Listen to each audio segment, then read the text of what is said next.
د امریکا اور د ایران روغه وشوه. ایران ته د مبارکباد وي او د ایران قیادت ته سلوټ پکار دی، د ایران آرمی ته سلوټ پکار دی، د ایران چې کم غټ خلک دي، د ایران چې کم اعلی حکام دي، هغوی ته سلوټ پکار دی چې د امریکا مخې له سرنډر ونه کړو او د امریکا اور د اسرائیل قراره مقابله وکړه. اوس د ایران اور د امریکا روغه شوې ده، باقاعده د امریکا اور د ایران ترمنځ د امن معاهده وشوه. طویل باتچیت نه پس دا معاهده شوې ده. وزیر اعظم شهباز شریف هم امریکا اور ایران ته مبارکباد ورکړی دی. دواړو فریقینو ترمنځ مکمل جنګبندي وشوه. جی نو یو ښه خبر دی د ټولې دنیا لپاره، صرف د امریکا اور د ایران دپاره نه، سپیشلی د سعودي عرب اور د دوبۍ دپاره هم، ځکه دوبۍ اور سعودي عرب کې زموږ پاکستانیان ډیر مسافر رونه ټایم تیروي اور الته رزق ګټي، نو د هغوی دپاره هم یو ښه خبر دی.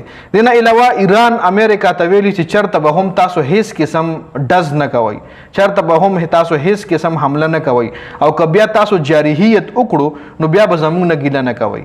ښه صفه الفاظو کې ورله ویلي چې آینده به جارحیت نه کوئ. ایران معاهده چې کوله لومبنی د هغوی پوینټ دا و چې امریکا به آینده جارحیت نه کوي. جارحیت مطلب دا چې اټیک په لومبنی نه کوي، لکه امریکا اکثر بس ځان نه بدما جوړه کړي په خلکو باندې اټیک وکړي، نو جارحیت په امریکا آینده نه کوي. معاهده وشوه خو په دې معاهده باندې دستخط لا نه دی شوی. په 19 جون باندې به په دې معاهده باندې باقاعده دستخط کیږي په سویزرلینډ کې، او په سویټزرلینډ کې به باقاعده یو غټ تقریب هم کیږي چې پای کې به د ایران، د امریکا او د نور ملکونو هم غټ غټ خلک په دې کې شرکت کوي.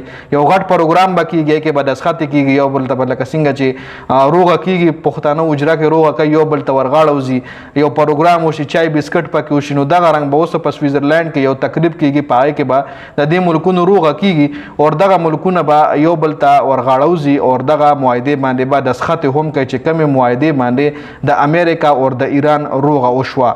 ټرمپ هم دې حوالې سره ټویټ کړی دی. باقاعده ټرمپ هم په خپل ټویټ کې لیکلی دی چې ټولو ته مبارکباد، ایران سره معاهده مکمل شوه.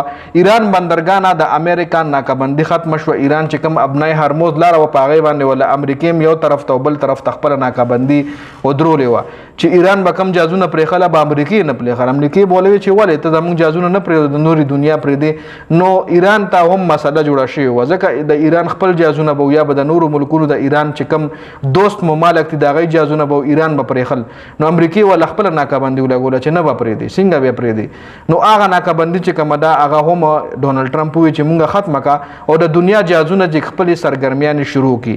د دنیا چې څومره هم جازونه دي، سمندري جازونه، نو د خپل اکټیویټیز شروع کړي، خپل بزنس دی او شروع کړي. بلاکیج چې کوم زموږ د طرفه نه لګېدلی او په ابنای هرموز باندې، نو ټرمپ باقاعده په خپل ټویټ کې ویلي چې هغه بلاکیج مونږه ختم کړلو.